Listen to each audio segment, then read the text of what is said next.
পাচ্ছেন আপনি? না না, চাকরি বাকরি আছে নাকি পশ্চিমবঙ্গে? বলেছে কত ভাষা বলে, ওটা খেটে খেতে বলেছে। মানে পড়াশোনা করে খেটে খাও, কি করবে? চাকরি তাহলে দিতে পারছে? চাকরি নেই, করতে দেবে, থাকলে দেবে দেবে। রাজ্য সরকারের তো চাকরি নেই যদি, তাহলে এত লাখ চাকরি চুরি হলোটা কোথায়? একদম ধ্বংসের দিকে ঠেলে দিয়েছে। তো কথা শুনলেন, ওর তো বয়সটা বাচ্চা, আমার তো অনেকটা বয়সে বাচ্চা বলছে আপনাকে। উনি বলতে পারে সমুদ্র ঢেলা মারলে বেলা গোলে পড়ে চলে যাবে। সমুদ্র একটা ঢিল মারলেও ওটা সমুদ্র আছে, দুর্নীতির সমুদ্র। উনি তো কয়লা চুরি, গরু চুরি, ছাগল চুরি, ভেড়া চুরি, সব কিছু চুরি, চাল চুরি, ডাল চুরি, সব চুরি। আর কি চুরি নেবে? চুরির কোনো শেষ নেই। আজকে শিক্ষকরা রাস্তায় বসে আছে, ওনারা মজা নিচ্ছে। তো ওই রাস্তায় বসে আছে, আর যে বাস বলছে না, বাস দেয়নি, বাস দিয়ে চা চালা, বাস দেয়নি, চা চালা বাস দিয়ে দিয়েছে পুরো একদম। ধর্মীয় ব্যাপারে কাজ না, মন্দির ধর্মের ব্যাপারে সরকারের নাক গলানোটা ঠিক নয়। একমাত্র ঠিক হচ্ছে আমাদের শিক্ষা, স্বাস্থ্য আর বাসস্থান। সামনে কিছু শো রেখে পিছনে মুসলিমদের মেরুদণ্ড শেষ করে দিচ্ছে। না জেনে কানের পেছনে যদি কেউ অন্যকে ঢুকিয়ে হাত জোড়ো করে আপনারা যেভাবে ঠাকুরকে ডাকেন, আল্লাহকে ডাকেন, সেটা যদি করে সেক্ষেত্রে তো কষ্ট হয় আপনার। আমি আমাদের মধ্যে ওই ভণ্ড আমরা মেনে নেই না। এবার যদি কেউ মেনে নেয় তার ব্যক্তিগত টাকা তুলে দিতে এসেছিল মেয়ে হারানোর জন্য, আমি দেখিনি। আপনি কি করে দেখেননি? এত মিডিয়া হলো, জাতীয় স্তরে খবর হলো, আপনি দেখেননি? সবটা দেখার টাইম আছে, বলুন না। চুরি হয়েছে সেটা দেখেছেন আপনি? উন্নয়নগুলো দেখতে পাচ্ছেন, রাস্তা হয়েছে দেখতে পাচ্ছেন। এসআইআর শুরু হয়ে গিয়েছে। ফুরফুরার আজ কতটা উত্তপ্ত হয়েছে তা জানতেই আজকের ফুরফুরা শরীফে চলে এসেছি। কথা বলেছি নওশাদ সিদ্দিকের সাথে, কথা বলেছি আব্বাস সিদ্দিকের সাথে, কিন্তু এখানকার যে স্থানীয় নাগরিক রয়েছে, যারা এই মুহূর্তে আমি যেখানে দাঁড়িয়ে রয়েছি, ফুরফুরা শরীফের যে বাজারে দাঁড়িয়ে রয়েছি, যেখানে আমাকে ঘিরে যারা দাঁড়িয়ে রয়েছেন, তারা কি চাইছেন, তারা কি বলছেন, তারা এসআইআর বলতে কি বুঝছেন? আপনি এসআইআর এর ব্যাপারে শুনেছেন? হ্যাঁ শুনেছি, নিউজে শুনছি। সমর্থন করছেন? কি ভাবছেন এসআইআর? এসআইআর সমর্থন বলছে যদি ডিভোটার করা হয় সেটা কোনো জাতভিত্তিক যেন না হয়, এটাই আমরা চাই। শুধু কয়েকজনকে আলাদা করে ঠেলে দিল, আর কিছু শিক্ষিত মানুষ হয়তো বিপদে পড়বে না, কিন্তু অশিক্ষিত অসচেতন মানুষ নথিপত্রের অভাবে ভারতীয় হওয়া সত্ত্বেও তারা যদি বিপদে পড়ে, খুবই আফসোসের ব্যাপার এটা। দেখা যাচ্ছে যে রাজ্যে তো বিভিন্নভাবে দুর্নীতি হচ্ছে। আপনারা মানে স্বাস্থ্য থেকে শুরু করে চিকিৎসা এবং স্কুল কলেজে ভর্তি, মাদ্রাসাতে ভর্তিও হচ্ছে না, দীর্ঘদিন ধরে পরীক্ষায় পাস করে বসে রয়েছে। সেক্ষেত্রে স্বচ্ছভাবে এসআইআর হবে, কি মনে করছেন? স্বচ্ছভাবে এসআইআর হলে পিকের নাম দু জায়গায় থাকতো না। এক ধরুন বিহারে ব্রাত্য বসুর বাবা মারা গেছে, তার নাম রয়েছে। ব্রাত্য বসুর বাবা, এটা তো মানে আমাদেরই হাসির ব্যাপার, এটা হাস্য কৌতুক এটা বিষয়। এক্ষেত্রে আমরা আফসোস হই যে কিছু অসচেতন মানুষ শিক্ষার অভাবে তাদের নাম মানে ভারতীয় সত্ত্বেও বিপদে পড়বে। স্বচ্ছভাবে হলে পাশে থাকবেন এসআইআর? হ্যাঁ, স্বচ্ছভাবে হোক, অসুবিধা নেই। কিন্তু এই যে দেখা যাচ্ছে যারা বাইরে থেকে এসছে, পাকিস্তান, বাংলাদেশ, মায়ানমার, বাংলাদেশ থেকে যারা মুসলিমরা এসছে, সংখ্যালঘু এসছে, তাদেরকে দেশে ফিরিয়ে দেবে, তাদের দেশে ফিরিয়ে দেওয়ার যে উদ্যোগ নেওয়া হয়েছে কেন্দ্রের তরফ থেকে, নির্বাচন কমিশনের তরফ থেকে, সেটাকে সমর্থন করছেন? ফিরিয়ে দেওয়া হোক, কিন্তু ব্যাপারটা হলো তারা আসলো কিভাবে, তাদের নির্বাচনের তালিকায় নামটা উঠলো কিভাবে, কারা নির্বাচন তালিকায় নামটা উঠালো, সেটাও তো আমাদের দেখার বিষয়। সেই ক্ষেত্রে তখন প্রশাসন কি করছিল? আপনি কি এখানকারই স্থানীয় বাসিন্দা? হ্যাঁ, না, কোথা থেকে আসছেন? বাঁকুড়া থেকে আসছেন। এসআইআর এর ব্যাপারে শুনেছেন আপনি? হ্যাঁ, শুনেছি। সমর্থন করছেন? মানে এসআইআর নিয়ে বিভিন্ন রাজনৈতিক ঝামেলা তৈরি হচ্ছে, এ বলছে এসআইআর কে সমর্থন করছি না, আবার অনেকজন বলছে এসআইআর কে সমর্থন করছি। আপনি সমর্থন করছেন এসআইআর কে? না, সমর্থন করছেন না। কেন সমর্থন করছেন এসআইআর? এসআইআর কে সমর্থন করছি। শুনেছেন এসআইআর এর সম্বন্ধে? বিস্তারিত জানেন না? না, অনেকেই বিস্তারিতভাবে এসআইআরটা কি সেটা জানেন না। হয়তো রাজ্য সরকার কিংবা কেন্দ্রের যে সরকার রয়েছে কিংবা নির্বাচন কমিশন যারা রয়েছে তাদের গাফিলতি রয়েছে, যে কারণে এসআইআরটা কি জিনিস এখনো পর্যন্ত গ্রাম বাংলা কিংবা মফস্বল ছাড়িয়ে যদি আমরা গ্রামের দিকে যাই, স্থানীয় যে বাসিন্দা রয়েছে তাদের কাছে স্পষ্ট নয়। এবং সেই স্পষ্ট না থাকার কারণে বিভিন্ন জায়গায় যে আত্মঘাতী, বিভিন্ন জায়গায় যে আত্মহত্যা করা হচ্ছে এসআইআর এর নাম শুনে, সেই ঘটনা, সেই সংখ্যা দিনের পর দিন বেড়ে চলেছে। আরও আমাকে ঘিরে যারা রয়েছেন এই ফুরফুরা শরীফে, তাদের সাথে কথা বলে নেব। এসআইআর এর সম্বন্ধে শুনেছেন আপনি? হ্যাঁ, অবশ্যই শুনেছি। সমর্থন করছেন? একদম সমর্থন করছি। এই যে রাজ্য সরকার অর্থাৎ মমতা বন্দ্যোপাধ্যায়ের যে একাধিক নেতৃত্ব, তারা সমর্থন করছে না, সেই বিষয়ে কি বলবেন আপনি? দেখুন, তারা মানুষকে একটা ভুল বোঝাচ্ছে, মানুষকে সিএ, এনআরসি এরকম করে মানুষকে একটা ভুল বুঝিয়ে রাখছে, যেভাবে তারা ভোটটা নিতে পারে শুধুমাত্র সেই জন্য মানুষকে এই দিক থেকে ভুলিয়ে রাখবো, শিক্ষা কর্মসংস্থান সব দিক থেকে ডুবিয়ে রাখবো। মানুষ শুধু কাগজ চাইবে। আপনি শিক্ষিত যুবক, অবশ্যই শিক্ষিত। চাকরি পেয়েছেন আপনি? না না, চাকরি বাকরি আছে নাকি পশ্চিমবঙ্গে? কোথায় আছে? যদিও বা চাকরি ছিল 25,000 চাকরি, সেই চাকরিও মানুষের কাছ থেকে নিয়ে নেওয়া হলো। আপনি ফুলপুরার বাসিন্দা? না, আমি ফুলপুরা না, আমার বাড়ি বাগনানে।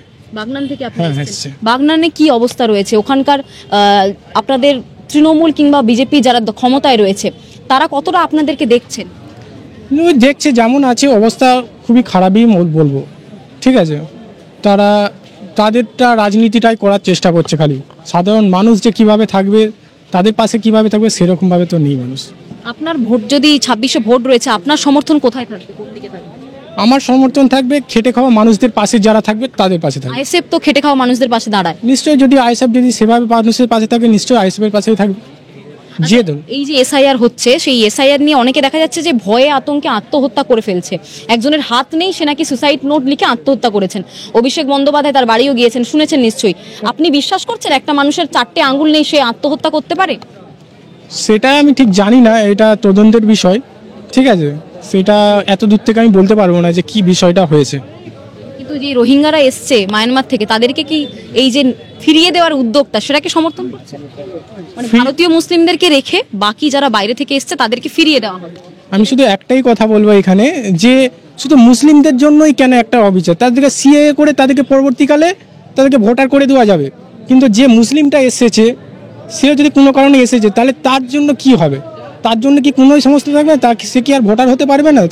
তাকে কি তাহলে শুধু বাংলাদেশে যেতে হবে? তাহলে এই যে হিন্দু শরণার্থী যারা এসেছে তাদের ক্ষেত্রে আলাদা নিয়ম, এই মুসলিমদের জন্য আলাদা নিয়মটা কেন? আমরা যে প্রশ্ন শুধু একটা। মুসলিমদেরকে বারবার এইভাবে রাখা হচ্ছে, অসুবিধা নেই? হ্যাঁ, এটা অবশ্যই মুসলিমদের জন্য সবকিছুই যেন চাপিয়ে দেওয়ার চেষ্টা। এই প্রসঙ্গে বলে রাখি যে দুর্গাপুজোতে 1,10,000 টাকা করে দেওয়া হচ্ছে। নিউ টাউনে একটা দুর্গা মন্দির তৈরি করবেন, বহু কোটি টাকার একটা মমতা বন্দ্যোপাধ্যায় ঘোষণা করে দিচ্ছেন। আপনাদের জন্য তো কিছুই করা হচ্ছে না। জগন্নাথ মন্দির হলো, কিন্তু মুসলিম সম্প্রদায়ের মানুষদের জন্য কিছুই হচ্ছে না। শুধুমাত্র রোজার সময় তিনি চলে আসছেন ইফতারি করতে। দেখুন, আমরা চাই না যে কোনো সরকার মন্দির করুক, মসজিদ করুক। আমরা চাই শিক্ষা সংস্থান, কর্মসংস্থান, হাসপাতাল এইগুলো করুক। সরকারের যেগুলো কাজ সেইগুলো করুক। মন্দির মসজিদ করে কি হবে? এইগুলো তো আমরা চাই না, এগুলো তো আমরা নিজেরাও করতে পারবো। সরকার যেগুলো তাদের মূল যেই কাজগুলো সেইগুলো করলেই আমি মনে হতে ভালো হবে। অর্থাৎ শিক্ষিত যে সমাজ রয়েছে, সেটা হিন্দু হোক, মুসলিম হোক কিংবা বিভিন্ন যে কোনো ধর্মের হোক, তারা কিন্তু চাইছে যে সরকারের কোনো অনুদানে যাতে কোনো মসজিদ তৈরি না হয়, সরকারের কোনো অনুদানে যাতে কোনো রকমভাবে মন্দির তৈরি না হয়। খেটে খাওয়া মানুষ যারা শিক্ষিত রয়েছে তারা যাতে বেকার না থাকে, তারা যাতে কর্মসংস্থান তাদের হয়, সেটাই চাইছেন। সেটা ধর্মের ভিত্তিতে হিন্দু হতে পারে, মুসলিম হতে পারে। আপনি কোথা থেকে এসেছেন? আমি হরিঙ্গাটা থানা নদীয়া থেকে এসেছেন। এসআইআর সম্বন্ধে আপনি শুনেছেন? দেখ, শুনেছি কিছুটা। তা এসিআইটা হচ্ছে মোটামুটি আমরা যেটুকু শুনেছি যে এসিআই যদি ঠিক মতন হয়, যে শুনছি নাকি ভুয়া ভোটার আছে, সে ভুয়া ভোটার কোনো বাতিল হবে।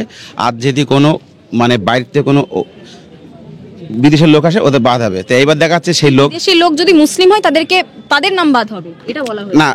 মানে এরা এসআইতে বলছে। এবার দেখা যাচ্ছে আমাদের কাছে কথা হচ্ছে কি, যে বিদেশের যে লোকজন ঢুকলো, আমাদের তো তার জন্য তো আমরা এই দেশে আমরা সরকারের ভোট দিয়েছি, ভোটে তাদেরকে জিতিয়ে রেখেছি। তাহলে সেই সরকার থাকতেই বিদেশের লোক ঢুকে কি কেমন করে? তাহলে তার জন্য আমরা দায় না, তার জন্য দায়িত্ব সরকার। তাহলে সেই দায়িত্ব সরকার নেবে। তাহলে এবার যদি সেই সরকার যদি বলে যে না তাদেরকে উপবসর করবে, তাহলে সেই যারা ক্ষমতায় আছে তাদের কাছে প্রশ্নটা করুক। তাহলে সাধারণ মানুষের এই যে এসআইয়ের নাম করে মানুষকে বিভ্রান্ত করাচ্ছে, মানুষকে হুমকি দিচ্ছে, এগুলো তো করা তো উচিত নয়। তো এগুলো করা তো সাধারণ মানুষ তো বিবাদে পড়ে যাবে।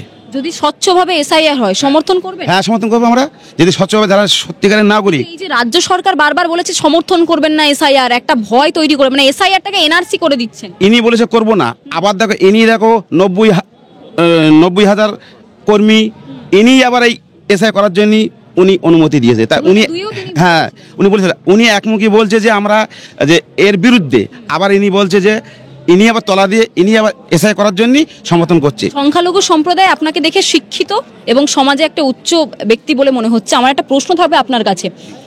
হিন্দুদের জন্য জগন্নাথ মন্দির করা হলো, হিন্দুদের জন্য নিউ টাউনে দুর্গা মন্দির করা হলো, হিন্দুদের জন্য 1,10,000 টাকা করে দেওয়া হলো। ভোটের সময় আপনাদের কাছে ছুটে আসেন মমতা বন্দ্যোপাধ্যায়, ইফতারি করতে আপনাদের কাছে ছুটে আসেন। কোথাও কি আপনাদেরকে সমাজের এই যে শিক্ষা, সমাজের এই যে উন্নতি, সমাজের যে প্রকল্প, সেখান থেকে দূরে রাখা হচ্ছে বলে মনে করেন? দেখেন, এই যে আপনি যে কথাটা প্রশ্ন করলেন, এটা বলা সরকারি কাজ না। সরকারি কাজ কোনটে? সরকারি কাজ হচ্ছে দুটো। সরকার কি কাজ করবে?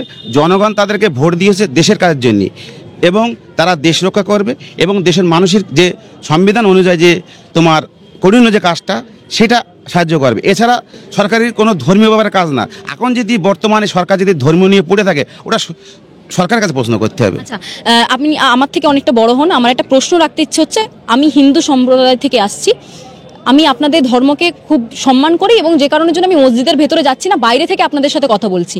মুখ্যমন্ত্রী মমতা বন্দ্যোপাধ্যায় ব্রাহ্মণ বাড়ির, হিন্দু বাড়ির একটা মহিলা, তিনি সারাদিন খেয়ে তিনি ইফতারি করতে বসলেন। ব্যক্তিগতভাবে আপনার কেমন লেগেছিল? দেখুন, ব্যক্তিভাবে বলতে আমাদের যেটা ধর্মমতী আছে, যে এই দেশের একটা আইন আছে যে জাত ধর্ম সে করবে, এবং দেশের ক্ষেত্রে সবাই এক হবে। এতে হিন্দু মুসলমান সবাই ভাই ভাই। এবার দেখা যাচ্ছে ধর্মর ক্ষেত্রে দেখা যাচ্ছে যার যেটা মনের ইচ্ছা সে তার ধর্ম করবে। আমি ইসলামী মানুষ, আমি আমার ধর্ম করবো, আপনি আপনার ধর্ম করবেন, একটা হিন্দু ভাই তার ধর্ম করবে, এটা তার ব্যক্তিগত ব্যাপার। দেশের ক্ষেত্রে হলে সবাই আমরা দেশের মানুষ, দেশের নাগরিক, আমাদের সবারই অধিকার আছে। সবার কোরআনের শ্লোক না জেনে কানের পেছনে যদি কেউ অন্যকে ঢুকিয়ে হাত জোড়ো করে আপনারা যেভাবে ঠাকুরকে ডাকেন, আল্লাহকে ডাকেন, সেটা যদি করে সেক্ষেত্রে তো কষ্ট হয় আপনাদের। দেখুন, কষ্ট হওয়ারও কথা। একজন যদি অন্য সমাজের মানুষ যদি ধর্ম না জেনে সে যদি ধর্মর ভণ্ডামি করে, এটা সে দায়ী। ভণ্ডামি বলে মনে করছেন? হ্যাঁ, সে যদি ধর্ম না জেনে যদি ধর্মর দোয়াই দিয়ে একবার মন্দিরে গিয়ে, একবার মুসলমানের সামনে গির্জায় গিয়ে, একবার এখানে গিয়ে, ওটা পুরো ভণ্ডামি আমাদের মধ্যে। ওই ভণ্ড আমরা মেনে নেই না। এবার যদি কেউ মেনে নেয় তার ব্যক্তিগত ব্যাপার। দেখানোর চেষ্টা করব একবারে ফুরফুরাতে যে রয়েছি, এখানে অনেক যুবক রয়েছে, অনেকে শিক্ষিত যুবক রয়েছে, সংখ্যালঘু সম্প্রদায়ের শিক্ষিত যুবক। তারা চাইছেন কোনো অনুদান তাদের দরকার নেই, তারা চাইছেন তারা যে শিক্ষাগত যোগ্যতা অর্জন করেছেন তার ভিত্তিতে যাতে তাদেরকে চাকরি দেওয়া হয়। এসআইআরকে তারা সমর্থন করবেন বলেও বলছেন, কিন্তু যাতে স্বচ্ছভাবে হয় সেটাও রাজ্য সরকার থেকে শুরু করে কেন্দ্র সরকারকে দেখতে হবে। আরও অনেকে রয়েছেন শিক্ষিত যুবক সম্প্রদায়, তাদের সাথে কথা বলে নেব। আপনি কোথা থেকে আসছেন? আমি বাঁকুড়া থেকে আসছি। বাঁকুড়া থেকে এসেছেন। এসআইআর এর সম্বন্ধে শুনেছেন? হ্যাঁ, শুনেছি। সমর্থন করবেন যদি স্বচ্ছভাবে হয় এসআইআর? এসআইআর যদি স্বচ্ছভাবে হয় তো সমর্থন করবো, আর যদি অস্বচ্ছভাবে হয় তো কিন্তু সমর্থন করবো না। আর এসআইআর নাম করে যদি এইটা নানা রকম যদি বিভাজন করতে চাই, মানুষকে কষ্ট দিতে চাই বা মানুষকে প্রেশান করতে চাই, এটা কিন্তু আমরা সমর্থন করি না। এসআইআর হোক, দেশে স্বচ্ছ হোক, এটাই আমরা চাই। আর এসআইআর নাম করে এই যে যেমন ডকুমেন্টস, 11টা ডকুমেন্টস, আপনারা যেটা বলতে চাইছেন যে পাসপোর্ট হচ্ছে একটা ডকুমেন্টস প্রয়োজন, কিন্তু পাসপোর্টটা হচ্ছে ভোটার কার্ড, আধার কার্ড নিয়ে, আবার বলছে আধার কার্ডটা চলবে না। এই যে অস্বচ্ছতার যে একটা ভাব তৈরি করা, এইটা কিন্তু আমাদের অমত। এই যে আপনাদের উন্নতি করছে রাজ্য সরকার কিংবা কেন্দ্র সরকার? রাজ্য সরকার বা কেন্দ্র সরকার আমাদের কোনো উন্নতি করে না, কোনো জনগণকে করে না। এই যে বলছেন যে মসজিদ করতে টাকা দেবেন, জগন্নাথ মন্দির হয়েছে, আপনাদেরকেও একটা আশ্বাস দিয়েছেন যে অ্যাকচুয়ালি মসজিদ মন্দির ধর্মের ব্যাপারে সরকারের নাক গলানোটা ঠিক নয়। একমাত্র ঠিক হচ্ছে আমাদের শিক্ষা, স্বাস্থ্য আর বাসস্থান, এই তিনটা ভিত করে কিন্তু সরকার চলে। সেটা পাচ্ছেন কি? সেগুলো কই পাচ্ছি না তো। শিক্ষাতে তো গোটাটা পুরো তো দুর্নীতি। শিক্ষা তো দেখছেন তো, চাকরির ব্যাপারে আজকে কত কত শত শত ছেলেমেয়েরা তারা আজকে শিক্ষা করে কোথায় পড়ে থাকছে। বন্ধ হয়ে গেছে, মাদ্রাসা বন্ধ হচ্ছে, স্কুল বন্ধ হচ্ছে, প্রাইমারি স্কুল বন্ধ হয়ে গেছে, হাই স্কুলে মাস্টার নেই, যেটা প্রয়োজন মতো মাস্টার সেটা প্রয়োজন মতো মাস্টার নেই। আমাদের বাঁকুড়া পুনিশলের মধ্যে আমাদের একটা হাই স্কুল আছে, 2500 থেকে 3000 ছাত্র আছে, সেখানে 25 থেকে 30 জন মাস্টারমশাই আছে। তাতে কি স্কুল চলে? ওরকমভাবে স্কুল চলে কি? কোনো শিক্ষায় নিয়োগ করছে না, ছাত্ররা তো পড়াশোনা পাচ্ছে না। এখন প্রাইভেট স্কুলে আমার পয়সা আছে। আপনি কোথায় পড়াশোনা করেছেন? মাদ্রাসাতে? আমি না, প্রাইমারি স্কুলে করেছি। কিন্তু এই যে মাদ্রাসা আপনাদের যারা ধর্মে রয়েছেন তাদের কাছে অতি গুরুত্বপূর্ণ একটা জিনিস, সেটা বন্ধ হয়ে যাচ্ছে। প্রতি বছর একটা আর্থিক অনুদান দেওয়া হচ্ছে মাদ্রাসার জন্য, কিন্তু মাদ্রাসা দেখা যাচ্ছে জল নেই, বাচ্চাদের বসার জন্য বেঞ্চ নেই, জানলা ভেঙে পড়েছে, বসার বেঞ্চ ভেঙে পড়েছে, ধুলোর আস্তরণ পড়ে রয়েছে। কি বলবেন আপনি এই জিনিসগুলো? ওই তো মাদ্রাসার নাম করে যেটা বলছে দিচ্ছি, কোনো কিছু দেয় না, সব তো অপরিষ্কারতা অবস্থায় আছে, কোনো শিক্ষা নেই, কোনো সেখানে শিক্ষার পরিবেশটা তৈরি নেই, কোনো কিছু নেই। শিক্ষার জায়গাটাতেই কিন্তু ওনারা চোখ মুজে দিয়েছে। এখন ধর্ম নিয়ে দুটো সরকার এখন ধর্ম নিয়ে লড়াই করছে। কোন কোন সরকার? যেমন বিজেপি আর তৃণমূল। আমাদের এখানে যেমন আস্থা কার উপর রাখবেন? আমি আস্থা দুজনকার উপরই নেই। কোন কোন রাজনৈতিক দলের উপর আস্থা তাও আছে? আমি তো সবাই একটা মনের মধ্যে রাজনৈতিক দলকে মেনে চলে। আপনি কাকে? আমি আস্থা করি বামপন্থী করি। বামপন্থী? কিন্তু বাম তো শূন্য, বাম তো সেরকম ভাবে ফল করতে পারে না, খাতাই খুলতে পারে না বাম। ঠিক আছে, বাম শূন্য হলো, বাম যে পরিবেশটাকে তৈরি করে দিয়েছিল পশ্চিমবাংলায়, আজকে যারা বয়স্ক মানুষরা আছে তারা জানে যে আজকে পরিবেশটা কোন জায়গায়, শিক্ষাকে কোন জায়গায় নিয়ে এসেছিল, স্বাস্থ্য কোন জায়গায় নিয়ে এসেছিল, আগে কর্মসংস্থানের জন্য কী ভাবেছিল, কর্মসংস্থান করার জন্য যেটা আমাদের উদ্যোগ নিয়েছিল সেই উদ্যোগটাকে নষ্ট করে আজকে দেশের যে বিদেশে কারখানা কলকারখানা আসছিল কি মনে সেগুলো হচ্ছে, খাতা খুলতে পারবে এবারে বামেরা? বামেরা খাতা অবশ্যই খুলবে। আচ্ছা, আইএসএফ এর সাথে যদি বাম জোট করে? সব থেকে জোট হলে আরো ভালো হয়, সব থেকে জোট হলে ভালো হয়। আপনার নাম কি দাদা? মোহাম্মদ শফিক মোল্লা। মোহাম্মদ শফিক মোল্লা, শফিক। হ্যাঁ। মোহাম্মদ শফিকদার সাথে কথা বললাম। অবাক করার বিষয় হলো ফুরফুরাতে দাঁড়িয়ে রয়েছি, যেখান থেকে আইএসএফ এর একেবারে প্রথম যে নির্বাচন সেখানেই জয়ী হয়েছিলেন নওশাদ সিদ্দিকী, এবং বিধানসভার ভেতরে নওশাদ সিদ্দিকী একা আইএসএফ এর বিধায়ক যিনি প্রবেশ করতে পারেন। এবং সেই নওশাদ সিদ্দিকীর যে মাটি রয়েছে, কাসেম সিদ্দিকী যিনি অতি সম্প্রতি তিনি তৃণমূলে যোগদান করেছেন, তাদের মাটিতে দাঁড়িয়ে এমন একজনকে পেয়ে গেছি যিনি বলছেন যে আমি বাম সমর্থক, এবং তিনি সব থেকে বেশি খুশি হবেন যদি আইএসএফ এর সাথে এই আসন্ন যে 26-এর ভোট রয়েছে নির্বাচন, সেখানে যদি বাম আইএসএফ এর জোট হয় সব থেকে বেশি তিনি খুশি হবেন। অনেকে রয়েছেন যারা অল্প বয়স রয়েছে এবং গুরুজনেরাও রয়েছেন। আপনি কোথায় পড়াশোনা করেছেন? মাদ্রাসা? মাদ্রাসা না, মাদ্রাসা পড়াশোনা করি না, এমনি স্কুলে। মাদ্রাসার অবস্থা তো দেখতেই পেয়েছেন, এখন বন্ধ হয়ে যাচ্ছে, বাচ্চারা বসার জায়গা নেই, অর্ধেক সময় বাচ্চাদেরকে দিয়ে কাজ করানো হচ্ছে। রাজ্য সরকার বলছে আমি টাকা দিচ্ছি উন্নয়নের জন্য, কিন্তু সেটা পৌঁছতে পারছে না। কি বলবেন, বন্ধ হয়ে যাচ্ছে মাদ্রাসা? বন্ধ হয়ে যাচ্ছে তার কারণ মুসলিম মাত্র যেন আগিয়ে না যেতে পারে, এটা কৌশল, অন্য কিছু না। মুসলিমদেরকে পিছিয়ে রাখার কৌশল, পিছিয়ে রাখার কৌশল। এই যে মুসলিমদেরকে আমি দেখি, মুখ্যমন্ত্রীর কথা এটা, মানে আমার আমলে মুসলিমদের সব থেকে বেশি উন্নতি হয়েছে, তাহলে এই কথাটাকে আপনি মিথ্যে বলে মনে করছেন? উন্নতির সামনে কিছু শো রেখে পিছনে মুসলিমদের মেরুদণ্ড শেষ করে দিচ্ছে, এটা ক্ষতির রাস্তা দেখা যাচ্ছে। মসজিদের এতগুলো বছর আপনি পেরিয়ে এসেছেন, বামফ্রন্ট সরকারকে দেখেছেন, তৃণমূল সরকারকে দেখছেন, 26-এ যদি পালা বদল হয় অন্য সরকারও গঠন হতে পারে, তাদেরকেও দেখবেন হয়তো। কি মনে হচ্ছে, বামফ্রন্ট আমলে কি রাজ্যের অবস্থা ভালো ছিল? সরকারের সততা যদি ব্যবহার থাকতো তাহলে জনগণ সরকারের নিয়ে পাগল থাকতো, কিন্তু সরকার ভালো হয়ে যাচ্ছে কেন? নিশ্চয়ই ডালমে কুচ কালা হয়, সরকার ভুল করছে, যার কারণে জনগণ পিছন থেকে সরে যাচ্ছে। এর থেকে আর বেশি কি বলা যায়? হিন্দুদের জন্য মন্দির তৈরি করছে, বিভিন্ন জায়গায় টাকা দেওয়া হচ্ছে, আপনাদের মসজিদের জন্যও টাকা দেবে বলে ঘোষণা করেছেন। আদৌ কি উন্নতি হচ্ছে মুসলিম সম্প্রদায়ের? হচ্ছে না বলা যাবে না, কিছু অংশ হচ্ছে, বেশি অংশ ক্ষতি হচ্ছে, হয় না। একাধিক ব্যক্তি রয়েছে, আমি কথা বলবো। আপনি কোথা থেকে এসেছেন? আমি বয়ারমাঝি সন্দেশখালী থানা থেকে। সন্দেশখালী থেকে এসেছেন? সন্দেশখালী মানে শেখ শাহজাহানের নাম, শেখ শাহজাহানের দাপট একটা আমরা শুনতে পাই। এখন কি পরিস্থিতি সন্দেশখালী? দেখুন, আমি কিছু বলতে পারবো না। শান্ত রয়েছে সন্দেশখালী? ঠিক আছে, ওখানে এখন ঠিক আছে, আমাকে জিজ্ঞেস করেন না। উন্নতি হয় সন্দেশখালীতে? উন্নতি হয়? আমি কি বলছি, আমাকে জিজ্ঞেস করেন না এসব। বলা বারণ না, আমি বলবো না, আরো আছে অনেকে, জিজ্ঞেস করুন তাদেরকে। অনেকে বলতে চাইছেন, অনেকে আবার যে এরিয়া থেকে এসছেন, যে এলাকা থেকে এসছেন, সেই এলাকার নাম সামনে নিয়ে কেউ হয়তো মুখ খুলতে চাইছেন না, হয়তো ব্যক্তিগত কোনো কারণ থাকতে পারে। কিন্তু যারা বলেছেন তাদের থেকে এতটা স্পষ্ট রয়েছে যে সংখ্যালঘু সম্প্রদায় যাদেরকে বারবার তোষণ করার জন্য বিজেপি তৃণমূলের দিকে আঙুল তুলছে, সেই সংখ্যালঘু সম্প্রদায় বলছে তাদের কিন্তু উন্নতি সেভাবে হচ্ছে না। তাদের যে শিক্ষিত যুবক রয়েছে তারা কিন্তু চাকরি পাচ্ছেন না। এসআইআরে তারা সমর্থন করছেন, কিন্তু যদি সেটা একেবারে স্বচ্ছভাবে হয় তবেই কিন্তু তারা সমর্থন করছেন। আপনি কোথা থেকে এসেছেন? হাওড়া জেলা ডোমজুট থেকে। ডোমজুট থেকে এসেছেন। উন্নতি হচ্ছে হাওড়াতে আপনার এলাকায়? হ্যাঁ, মোটামুটি ভালো উন্নতি আছে। কোন দলের সরকার রয়েছে? আমাদের তো এখন টিএমসি সরকার রয়েছে। টিএমসি উন্নতি করছে? হ্যাঁ, আমাদের কল্যাণ সাহেব হচ্ছে বিধায়ক, আমার সলবে বাড়ি, ভালো কাজ করছে। 26-এ ভোট রয়েছে, কি মনে হচ্ছে সরকার পরিবর্তন হবে নাকি এত মানে যে উন্নয়নটা আপনাদের করেছেন সেটাতে সন্তুষ্ট রয়েছেন? না, সরকার ওইটাই থাকে, মমতার সরকার থাকে। মমতার সরকার থাকে, কিন্তু এই যে কিছুক্ষণ আগে আমি যাদের সাথে কথা বললাম তারা বলছেন যে সেভাবে উন্নতি করছে না, সংখ্যালঘুকে পিছিয়ে রাখার একটা ষড়যন্ত্র মমতা। বাজে কথা, সংখ্যালঘু সংখ্যালঘু এগিয়ে যেতে পারে, সংখ্যালঘু ঠিক জায়গাতেই আছে, ধর্মের জায়গায় আছে। কিন্তু মনে হয় না যে একটু মানে অন্য ধর্ম বা অন্য বাকিদেরকে একটু বেশি এগিয়ে নিয়ে চলে যাচ্ছে, তার তুলনায় আপনারা পিছিয়ে পড়ছেন? না না না না, এরকম তো কিছু নেই, যা ছিল আগে তার থেকে বঞ্চ ভালো জায়গায় পৌঁছে গেছে মমতা সরকার। হ্যাঁ হ্যাঁ, যা ছিল সিপিএম এর আমল থেকে, যা টিএমসি সরকার যে জায়গায় ছিল তার থেকে টিএমসি সরকার ভালো জায়গায় নিয়ে এসেছে। বিজেপি বলছে যে তারা ক্ষমতায় এলে এই আপনারা যারা সংখ্যালঘু রয়েছেন তাদের অবস্থা আরো অনেকটা উন্নতি হবে, তো সেক্ষেত্রে কি বিশ্বাস করবেন? না না না, এটা বাজে কথা, কে বলে? এটা কোনোদিন হতে পারে না। অনেক কথা বলে তো, কোনো কথা কাজে না। শুভেন্দু অধিকারী বলছেন, শ্রমিক ভট্টাচার্য বলছেন। সুবিধা যখন তখন যা চায় তাই বলে, কখন বলছে মুসলমানদের ভোট চাই না, কখন বলছে আমি বলেছি আমাদের দেশের মুসলমানদের ভোট দিলে হবে। ও তো কখন কি বলে নিজেই বুঝতে পারা যায় না। তৃণমূলেই আস্থা। হ্যাঁ, তৃণমূলই হবে। ফুরফুরাতে এসে বলছেন তৃণমূলেই। হ্যাঁ, ফুরফুরাতে বলছি, আবার না দিকে অসুবিধা কি আছে?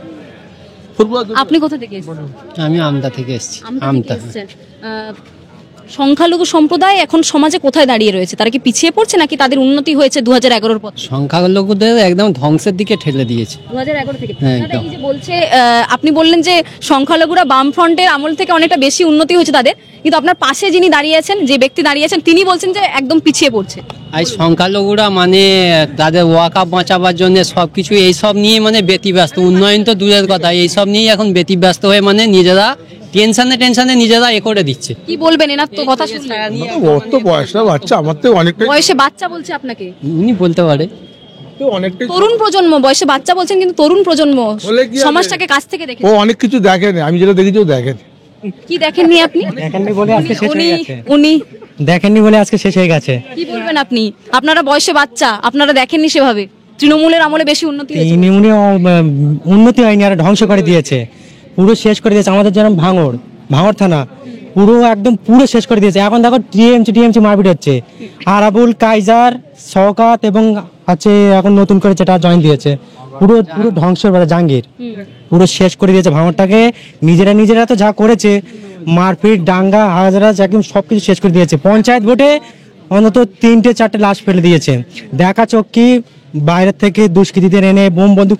আমরা সকালবেলা বাজার করতে গিয়েছি, পুলিশের সামনে রাইফেল নিয়ে ঘুরছে, একদম দেখা চক্কি, একদম মিথ্যা কথা বলবো না, ভোরবেলা সাক্ষী, পুরো দেখা চক্কি। আমরা সকালবেলা বাজার করতে গিয়েছি, রাইফেল নিয়ে ঘুরছে, পুলিশের ক্ষমতা নেই যে ওই রাইফেলটা। কারা রাইফেল নিয়ে ঘুরছে? টিএমসি সরকাররা টিএমসি রাইফেল নিয়ে ঘুরছে ভাঙড়ে। আমি তো দেখিনি, উনি বলছে ওনার গ্রামে হতে পারে, আমার বাড়ি ডোমজুড়ে। মিডিয়ার সামনে বলছে তো মিথ্যে কথা তো বলবে না। না, ওরা মিথ্যে কথা মিথ্যে বলছি না আমি, আমার তো ডোমজুড়ে বাড়ি, আমি ভাঙড়ে আমি যাই না, দেখিনি। তবে ওই ভাঙড় তো যেখানে আমাদের ডোম জুড়ে কেউ রাইফেল নিয়ে ঘুরছে না। না না না, এরকম তো কোনোদিন হয়। উনি বলছেন ডোম জুড়ে কেউ রাইফেল নিয়ে ঘুরছে না, তো উনি বলতে পারবেন না ভাঙড়ের। না দেখেন, টিএমসি সরকারে এই পর্যন্ত দুর্নীতি করেছে, আর একটুখানি বাকি আছে, সেই জন্য আজকে মানুষ ওনাদের কাছ থেকে পিছিয়ে সরে এসছে। আর একটুখানি সামান্য বাকি আছে, এটা 26-এ শেষ হয়ে যাবে, অসুবিধা নেই। 26-এ শেষ হয়ে যাবে, কোথায় যাবেন তাহলে? সমুদ্রে ঢেলা মারলে সমুদ্র কিছুক্ষণ যাওয়া যাবে না। 26-এ যদি শেষ হয়ে যায় তৃণমূল, তাহলে কি তৃণমূলকে সমর্থন করবে? সমুদ্র ঢেলা মারলে বেলা গোলে করে চলে যাবে। সমুদ্র একটা ঢিল মারলেও ওটা সমুদ্র আছে দুর্নীতির সমুদ্র দুর্নীতি করে ওনারা এমন জায়গায় পৌঁছে গিয়েছে, আমি যদি না কথা বলি ওনার বিরুদ্ধে, আমার তো খাওয়া হবে না। আজকে খাওয়ার জন্য আজকে দুর্নীতি। আপনি এখানেই দাঁড়াবেন। তৃণমূল কি উন্নতি করছে একটু আমাকে বলুন, আমি গুনছি। আমি বলি, আমি না, আপনি উন্নতিগুলো বলুন, যে কি উন্নয়ন করেছে, আমি গুনছি। ওইভাবে বলবো। ওর পুরসভা আমি 1984 সালে যখন ছোট জিপি গেলাম ইন্তেকাল করে, তখন থেকে আমি আসছি। হ্যাঁ, তখন এই ফুরপুরায় উনি সম্ভবত বর্ষাকালে মারা গিয়েছিল, এই মাসে, এর আগের মাসে হবে। এই রাস্তাগুলো এত কাদা, লোক হাঁটতে পারতো না সিপিএমের আমলে, যেটা আর কি আমাদের ওই টিএমসি জায়গা শেষ করে টিএমসি জায়গায় এলো। সেই রাস্তাঘাটে কিভাবে তারা তখন এসছে, আর এখন আমরা কিভাবে আসছি, এটা একটা অন্য রাস্তা বানিয়েছে একটা। হ্যাঁ, চাকরিও চুরি করেছে তো টিএমসি। চাকরি চুরি করে, যারা চাকরি তারা চুরি করেছে, আমার দেখা তো চাকরি করার লোক নয়। টিএমসির যে মন্ত্রী রয়েছে, এক মিনিট দাঁড়া বলে দিচ্ছি, টিএমসির যে শিক্ষামন্ত্রী, তিনি চাকরি চুরির জন্য জেলে আছেন। মানে আপনি যে দলকে সমর্থন করেন সেখানকার মন্ত্রী জেলের মধ্যে দাঁড়িয়েছে। অনেকে আবার জেল খেটে আবার ভোটে দাঁড়াবে বলে ঠিক করছে। কি বলবেন আপনি? এটা কোর্ট দেখবে, এটা আমার কোনো ব্যাপার নেই। কিন্তু খারাপ লাগে না, আমি যে দলের পেছনে পড়ে রয়েছি, সেই দলের মুখে যে রাজা বসে রয়েছে, সেই চুরি করে ফেলছে। না, দলের রাজাকে মমতা ব্যানার্জি কোনো আছে? মমতা ব্যানার্জি কোনো নেই, কোনো মানে রাজা ঠিক থাকলেই হলো, মন্ত্রীরা যা করছে করবে। ব্যাপারটা এটা কি এত বড় সংসার একটা? আমরা 10 একটা কথা বলুন, যে প্রসঙ্গে ছিলাম আমি, রাস্তা তৈরি করেছে তৃণমূল, আর কি করেছে তৃণমূল? উন্নয়ন কি করেছে তৃণমূল? যা করেছে আমার মুখটা বলে শেষ করা যাবে না, আপনার সঙ্গে কথা বলতে দু চারটে বলুন, সবার হাতে সময় রয়েছে। যেমন তারা দেখা যাচ্ছে রাস্তাঘাটগুলো করেছে, এই রাস্তাঘাটে বাস গাড়ি এসবগুলো বাইরে, বাস, এগুলো তো প্রাইভেট। পরিষেবা সরকার দিচ্ছে, লোন দিচ্ছে, তবেই তো করতে পারছে। আমলে 5.5 টাকা ছিল চাল ছিল, বামফ্রন্টের আমলে 60 টাকা সরষের তেল ছিল, বামফ্রন্টের আমলে 1.5 টাকা বাস ভাড়া ছিল, 1 টাকা বাস ভাড়া ছিল বামফ্রন্টের আমলে। আয়ও বেড়েছে বামফ্রন্টের আমলে, আপনার আয় কম। এই দাদার কথা শুনে বলছি, বামফ্রন্টের আমলে এত মানুষ, ওয়েস্ট বেঙ্গলের মানুষ এত ভিন রাজ্যে যেত না, বিদেশে যেত না। সে বিদেশে যে আয় উপার্জন করেছে, কোথায় নিয়ে এসে আমরা ব্যয় করছি। আচ্ছা, দুটো হলো, রাস্তায় বাসের সংখ্যা বেড়েছে, পরিষেবা না, আমি উন্নয়ন তৃণমূলের দ্বারা একবার আমাদের ট্যাক্সের টাকা, আমাদের যে আমরা যে আয় করেছি সেই সব জিএসটির টাকা, রাজ্যের যে টাকা, সেই সব নিয়ে উন্নতি হচ্ছে, বামফ্রন্টের আমলে উন্নতি হয় না যে বলা যাবে না।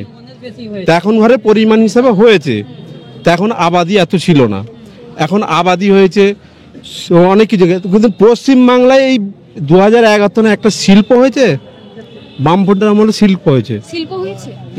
শিল্প বামফ্রন্টের আমলে অনেক। ওনার থেকেই যে উত্তরগুলো জেনে নিচ্ছে, আপনি প্রশ্ন করছেন, উত্তর কিন্তু উনি বলবেন। আর কি উন্নতি হয়েছে? বাস বেড়েছে, রাস্তা বানানো হয়েছে তৃণমূলের আমলে, আর কি উন্নতি হয়েছে বলুন? যেমন ধর শিল্পটা মোটামুটি আমাদের উনি বলেছেন চপ শিল্প করতে, খেটে খেতে বলেছে, ভাষা বলে ওটা খেটে খেতে বলেছে, মানে পড়াশোনা করে খেটে খাও। কি করবে? চাকরি তাহলে দিতে পারছে? চাকরি নেই, করতে দেবে, থাকলে দেবে তবে। রাজ্য সরকারের তো চাকরি নেই যদি, তাহলে এত লাখ চাকরি চুরি হলোটা করতে। চাকরি চুরি হয়ে যাচ্ছে তো। চাকরি শিল্প নিয়ে আসার কর্তব্য রাজ্য সরকারের হয়, শিল্প বাইরে থেকে নিয়ে আসার কর্তব্য হয় রাজ্য সরকারের। আমি যদি চুরি করাবার চেষ্টা করাই তো সে চুরি করবি। কে চুরি করার চেষ্টা করছে বলছো? আমি চুরি করাচ্ছি, আপনাকে 20,000 টাকা দিচ্ছি, একটা আমাকে তৃণমূলকে চুরি করাচ্ছে। আমি আপনাকে বলছি 20,000 টাকা দিয়ে আপনার আমাকে কিছু করে সাধারণ নাগরিকই করে দিচ্ছে। আপনি কিছু না করলেও টাকাটা নিয়ে তারপরে আমাকে কিন্তু দুটোর বেশি তৃণমূলের উন্নয়ন বলতে পারলেন না, বলতে পারছেন না, কিন্তু উনি বলছেন যে এত উন্নয়ন করেছে তৃণমূল। একবার বলেনি আমি উনি বললেন যে তৃণমূল অঢেল উন্নতি করেছে। উনি বলতে বলতে ওনার মুখ ব্যথা হয়ে যাবে, কিন্তু উনি অনেক সময় কথা বলার পর দুটো উন্নয়নের কথা বলেছেন। একটা হলো রাস্তাঘাট তৈরি হয়েছে এবং একটা হলো বাসের সংখ্যা বেড়েছে রাস্তায়। এবার যারা রয়েছেন এখানে ভাঙড় থেকে এসছেন, তাদেরকে জিজ্ঞেস করবো তৃণমূলের দুর্নীতির সংখ্যা বলুন, আমি হাতে গুনছি। দুর্নীতি কি বলবো, ওনাদের পাহাড় সমান মতো হয়ে গেছে দুর্নীতি। বলুন দুর্নীতি, আমি গুনছি। উনি তো উন্নয়নের কথা বলছেন। কয়লা চুরি, গরু চুরি, ছাগল চুরি, ভেড়া চুরি, সবকিছু চুরি, চাল চুরি, ডাল চুরি, সব চুরি। আর কি চুরি নেবে? চুরির কোনো শেষ নেই। আজকে শিক্ষকরা রাস্তায় বসে আছে, ওনারা মজা নিচ্ছে, গদিতে বসে মজা নিচ্ছে। একটা মানুষের আজকে কত দুঃখ কষ্ট করে তাদের বাবা মা শিক্ষা লেখাপড়া শিখিয়েছে, আজকে রাস্তায় বসে কাঁচাস কত দীর্ঘদিন ধরে বসে।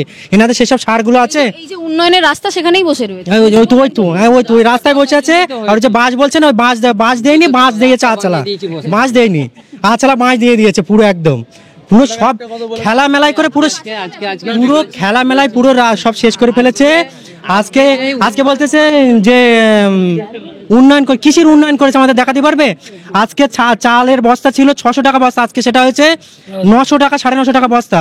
আজকে একটা বস্তা যদি 350 টাকা বাড়ে, তাহলে এই প্রত্যেকটা মানুষ আজকে কত টাকা করে চাল খাচ্ছে একদিন হিসাব করো। আচ্ছা, আপনি একটা কথা বললেন, যারা আপনার পাশে দাঁড়িয়ে রয়েছে হয়তো রাজনৈতিক দিক থেকে অন্য দলকে সমর্থন করে, আপনি বললেন যে বয়সটা অল্প সেজন্য বোঝে না, কথা ঠিক অল্প বলে বলছে না। বলিনি একবার, আমি অনেক কিছু দেখেনি, এই কথা কিছু দেখেনি, বয়স অল্প বলে। তাহলে অভিষেক বন্দ্যোপাধ্যায়েরও তো বয়স অল্প, ওনাকে তাহলে কি অধিনায়ক হিসেবে মানে আপনার দলের সেনাপতি হিসেবে মানেন না? মানি। তাহলে ওনাকে কি করে মানতে পারেন? উনি ভিআইপি, আর এনারা সাধারণ রাজ্যের সাধারণ না, আমরা বলেছি ভিআইপি, সাধারণ বলছি আমরা। আপনি সাধারণ, অভিষেক বন্দ্যোপাধ্যায় ভিআইপি বলে তাকে মানেন, সে অল্প বয়স হলেও। কিন্তু যেমন ধর আমাদের নওশাদ সিদ্দিকী ভিআইপি মানতে লাগে, ওনার পিছনে 4টে। এটা তো যুক্তি ঠিক বসলো না। মানে ওনারা রাজ্যের সাধারণ বাড়ির ছেলে বলে, অল্প বয়স বলে ওনারা অনেক কিছু দেখেননি। অভিষেক বন্দ্যোপাধ্যায় ভিআইপি বলে, ছোট বলে দেখেনি। আমি ভিআইপি নয় বলতে এখানে বয়সটা ওনার ছোট বলে, বয়সটা আমার থেকে অভিষেক কম। বন্দ্যোপাধ্যায়েরও বয়স কম, দেবাংশু ভট্টাচার্যেরও বয়স কম। ঠিক আছে, কিন্তু উনি ভিআইপি, এটা মানতে লাগে। যে আমার মমতা বন্দ্যোপাধ্যায়ের বাড়িতে জন্মেছিলেন বলে কি ভিআইপি? না না, 930 দিকে তো ভিআইপি হলো কি করে? যোগ্য আপনারা ভিআইপি নয়, সেই জন্য আপনারা আমি বলছি আজকে যে ইনি বলছে উন্নয়নটা করেছে, জনগণের উন্নতি হচ্ছে, তো মানে নেতাদের উন্নয়নটা কি হয়েছে সেটা একটু মানে বলতে বলুন না। আচ্ছা, ভিআইপি কে বানিয়েছে? অভিষেক বন্দ্যোপাধ্যায় নেতা মন্ত্রীদের আম জনতা বাহিনী, প্রতিটা নেতা জনতা বানিয়েছে। প্রতিটা নেতা আম জনতা বাহিনী তো সত্য। ছিল মানে আম জনতা যারা বানিয়েছে তারা সাধারণ বাড়ির যুবক বলে তারা সাধারণ, তারা অনেক কিছু দেখেনি। আর উনি পিসির বাড়িতে অর্থাৎ মমতা বন্দ্যোপাধ্যায় বাড়িতে জন্মেছিলেন বলে উনি ভিআইপি অনেক কিছু দেখেছেন। ঠিক আছে, তাহলে দিল্লি লালকেল্লায় 15 আগস্টের দিনে তাহলে আমাদের প্রধানমন্ত্রীও থাকতো না, সবাই তো নিচে থাকতো না, সোনিয়া গান্ধী নিচে প্রধান, কেন উনি যখন গান্ধীও ভিআইপি, বয়স কম হলেও তাকে মানবেন। হ্যাঁ, ভিআইপি কে মানতে হবে। মানে এখানে আপনাদের দোষ হলো আপনারা সাধারণ বাড়িতে জন্মেছেন, আপনারা কোনো ব্যানার্জি পরিবার কিংবা গান্ধী পরিবারে জন্মগ্রহণ। আমার বড় আমি বলছি অনেক কিছু দেখে না, বয়স ছোট, দেবাংশু ভট্টাচার্য অনেক কিছু দেখেনি, তারপরে তাকে ভিআইপি বলছেন। না দেখেছে, আমাদের যে আমাদের যে শিক্ষা দীক্ষা কিতাব পড়েছে, বই পড়েছে। আপনি কতদূর শিক্ষিত দাদা? আমি কিছু শিক্ষিত নাই, ওনার হিসেবে শিক্ষিত নাই আমরা। ওনারা শিক্ষিত বড় বড়, ওনারাই আছে এখন সবকিছু। যে চুরি করতে পারবে সেই ভিআইপি, এখন ভালো আছে যে চাকরি করতে পারবে, যে স্বচ্ছভাবে যে রাজনীতি করতে পারবে সে ভিআইপি নয়। চুরি করতে পারলে শিক্ষকরা পিএইচডি করে রিসার্চ করে যাদের চাকরি চলে গেছে, যারা রাস্তায় বসে রয়েছে, তারা ভিআইপি নয় শিক্ষাগত যোগ্যতার দিক থেকে? ভিআইপি অভিষেক বন্দ্যোপাধ্যায়ের শিক্ষাগত যোগ্যতা নিয়ে অনেকে বলে ভুয়ো নথি রয়েছে ওনার কাছে, ওনার যে জালি সার্টিফিকেট রয়েছে অনেকে দাবি করছেন। তাহলে যারা এত পড়াশোনা করে চাকরি হারিয়ে ফেলেছেন, যারা প্রাইমারি স্কুল হাই স্কুলের শিক্ষক মানে আপনার ছেলে মেয়েদেরকে যাদের কাছে পড়তে পাঠান, তারা রাস্তায় বসে রয়েছেন, তারা তাহলে ভিআইপি নয়? ওইটা মনে হয় আমি বলবো দুপক্ষেরই দোষ হয়েছে। দুপক্ষকে আর কি, আমি লেখাপড়া ঠিক জানি না, আমি চাকরি ওখানে কাউকে পয়সা গুঁজে চাকরি করেছি, আমার বসে পড়তে হচ্ছে রাস্তায়। আমি যে দিল কে? হ্যাঁ, যেহেতু আপনার দলেরই লোক দিয়েছে তো। সে ঠিক আছে, যে ওটা স্বীকার করুন, আপনার দলেরই। না, এটা আমি জানবো কি করে কে দিয়েছে? আমার পার্থ চট্টোপাধ্যায় আপনাদের দলের শিক্ষামন্ত্রী, তিনি জেলের মধ্যে রয়েছেন, আপনি বলছেন জানেনই না দলের কে? না না, আপনার বান্ধবীর ফ্ল্যাট থেকে কোটি কোটি টাকা পাওয়া গেল, ওগুলো আমরা দেখেছি তো, ফোনে দেখেছি। তাহলে ওনারা তো তৃণমূলের লোক ছিল। ঠিক আছে, ওর কার আমলে নিয়োগ হয়েছে ওটা আমার ঠিক জানা। মমতা বন্দ্যোপাধ্যায়ের আমলেই নিয়োগ হয়েছে। মমতা বন্দ্যোপাধ্যায় হতে পারে না, হয়ে আসছে অনেকদিন ধরে। ওটা আমার ঠিক জানা নেই কার আমলে নিয়োগ হয়েছে।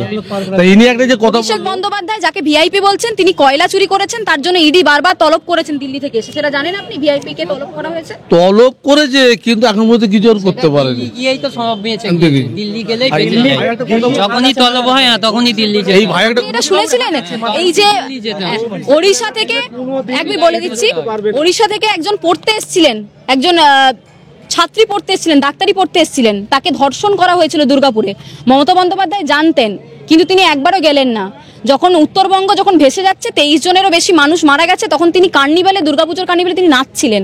কি বলবেন, দলের নেত্রী, ভিআইপি নেত্রী, তিনি নাচছেন, লোক মারা যাচ্ছে। এইটা একটা পুরানো কথা। সাধারণ মানুষ মারা যাচ্ছে বলে কি ভিআইপি বলে কি নাচছেন? সাধারণ মানুষ মারা যাওয়াতে কোনো খারাপ? যত সম্ভব বউবাজারে একটা ধর্ষণ হয়েছিল আমাদের কমরেড জ্যোতি বসুর আমলে।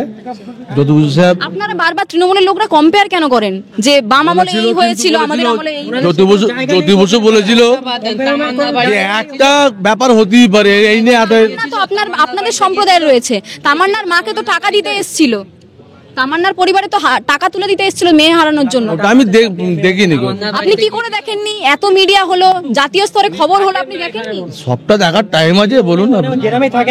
চুরি হয়েছে সেটা দেখেছেন? আপনি উন্নয়নগুলো দেখতে পাচ্ছেন, রাস্তা হয়েছে দেখতে পাচ্ছেন। হাঁটছি আমি, রাস্তায় হাঁটছি, আমার গ্রামে ঢুকতুম একাডো। উন্নয়ন দেখতে পাচ্ছেন, কিন্তু এই চুরি হয়ে যাচ্ছে, তামান্না মারা যাচ্ছে, এগুলো দেখতে পাচ্ছেন না?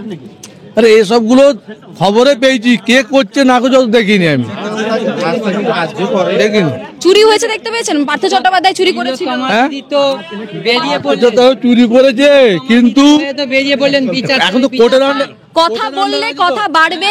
এখানে যারা রয়েছেন, আচ্ছা উনি একটা কথা বললো, কথাটা আমি শেষ করে দিচ্ছি ভাই উত্তর। ইনি বললো সিপিএর আমলে ছিল 2 টাকা কেজি চাল, যাই হোক 5.5 টাকা কেজি চাল, চলো ভালো, ঠিকই বলেছে। তেল মেল ইত্যাদি অনেক কিছুই বললো, যেটা দেখেছি সেটা বলছি। আমি এই কয়েকদিন আগে আমি ওই দিল্লি ফিল্লি ঘুরে এলাম চারদিকে। আমি তো ভেবেছি আমাদের মমতার রাজ্যে সব জিনিসের দাম বেশি, ভয় পাই, বাইরে বেরোলে ব্যাগ নিয়ে বেরিয়ে, যখন রাজস্থানে একটা হোটেলে খেয়েছি, এত কটা ভাত দিয়েছি, একটা মাছ দিয়েছি, 350 টাকা বিল। এখানে যেটা 14 টাকা। ওই মমতা বন্দ্যোপাধ্যায় যে 14 টাকা ডিম ভাত না 5 টাকা? না, এত বাজার ওখানে মূল্যবৃদ্ধি চড়া অন্যান্য রাজ্যে, তার তুলনায় আমাদের মমতা রাজ্যে খুব ভালো আছে। আপনি কি পরিযায়ী শ্রমিক? আপনি কি পরিযায়ী? এক মিনিট, অন্য রাজ্যে আপনি গেছিলেন, অন্য রাজ্যে আপনি গেছিলেন, আপনি কি পরিযায়ী শ্রমিক? ঘুরতে গিয়েছিলাম। আপনি জানেন যে বহু আপনাদের সম্প্রদায় থেকে ছোট ছোট ছেলেরা 16 বছরের কম যাদের বয়স, 1 মিনিট, 16 বছরের কম যাদের বয়স, সংখ্যালঘু পরিবার থেকে বেশি লোক বাইরে কাজ করতে যাচ্ছে, নাবালকরা মারাও যাচ্ছে, জানেন সেটা? রাজ্যের শিল্প নেই, রাজ্যের শিল্প বলতে এত শিল্প বন্দ্যোপাধ্যায় বলেছে চপ শিল্প করতে। ওটা খেটে খেতে বলেছি, মুখের ভাষাটা ব্যবহার। পড়াশোনা করে খেটে খাবো, খেটে খেতে হবে না, কোথায় চাকরি পাবে এত লোকের? 9-10 তাহলে উনি কি করবেন? মুখ্যমন্ত্রী যে পদে দাঁড়িয়েছেন উনি কি করবেন? জানেন এর আগে সরকারটা কি করেছে? সবাইকে চাকরি দিয়েছে। শিল্প এসছে, বামফ্রন্ট আমলে বহু শিল্প এসছে। আমি এর আগে যে সরকার, বামফ্রন্ট সরকার, 2011 আগে, 2011 সালে উনি যেটা বলতে চাইছেন, 2011 সালের আগে যে বামফ্রন্ট সরকার এসেছিল, তারা যে শিল্প এনেছে, সেই শিল্পতে আমরা যারা যুবক রয়েছে তারা পড়াশোনা করে সেখানেই কাজ করবে। কিন্তু 2011 পর থেকে মমতা বন্দ্যোপাধ্যায় তারা শুধু শিক্ষিত করবে যুবকদেরকে, কিন্তু তারা এখানে যারা রয়েছেন তারা বেশিরভাগ দাবি করছেন যে তৃণমূল সরকার আমলে বেশি চুরি হয়েছে। কিন্তু যে ভদ্রলোকের সাথে এই মুহূর্তে কথা বললাম, তিনি বলছেন যে তার মুখ ব্যথা হয়ে যাবে, এত উন্নয়ন করেছে তৃণমূল, কিন্তু সেই উন্নয়নের হয়তো হদিশ এই পাকা রাস্তা ছাড়িয়ে যদি আমরা গ্রাম বাংলার ভেতরের দিকে যাই, এক হাঁটু কাদা জল, ঘাটালের যে এক বুক জল, সেই জল দেখে নিশ্চয়ই আমরা উন্নয়নের যে দিশা, সেই উন্নয়নের যে বন্যাতে ঘাটাল ডুবে যায়, যে উন্নয়নের বন্যাতে উত্তরবঙ্গ ভেসে চলে যায়, সেই উন্নয়ন হয়তো আমাদের চোখে পড়ে। ক্যামেরায় শুভজিতের সাথে রিয়া, বাংলা হান্ট, ফুরফুরাশরী। আরো ভালো ভালো খবর দেখতে সাবস্ক্রাইব করুন বাংলা হান্টের ইউটিউব চ্যানেল। বাংলা হান্টের আরো খবর দেখতে নজর রাখুন। বাংলা খবর মানেই বাংলা হান্ট।